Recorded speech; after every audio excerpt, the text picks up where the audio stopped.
Hey everyone, welcome to Daily Revelations. So, back in the book of Ruth, chapter 2 again today. And today you're focusing on what was happening when Boaz had stuff left in his fields. Wouldn't you think he'd pick it all up? Well, as you learned today by reading also in Leviticus, how God had commanded people that own fields not to pick it all up, and there was a reason. And also that the poor weren't just to be given handouts. They were to work also for what they were to bring home. And so that should give you a little bit of food for thought on how do we handle situations with people who are needy. Do we give them the dignity of work?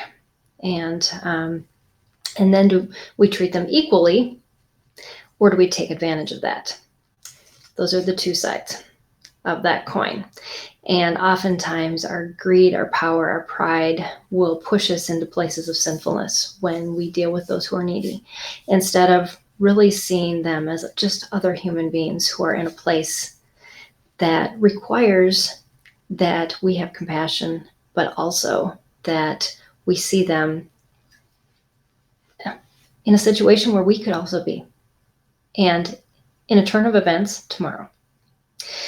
What I do want to point out, though, is that Ruth put herself in a very dangerous place to take care of Naomi. And that's mentioned in the second chapter when Naomi said, stay close to his maids because you could be fallen upon in these fields.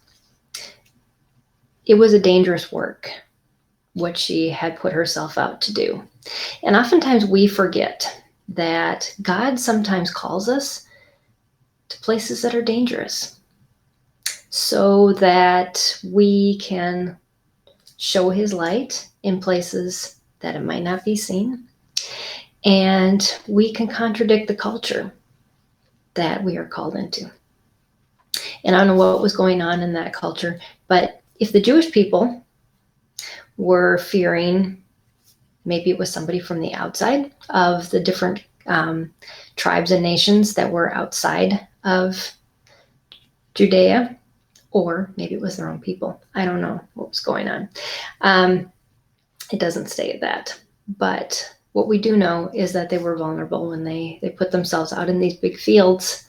And sometimes it was just women working.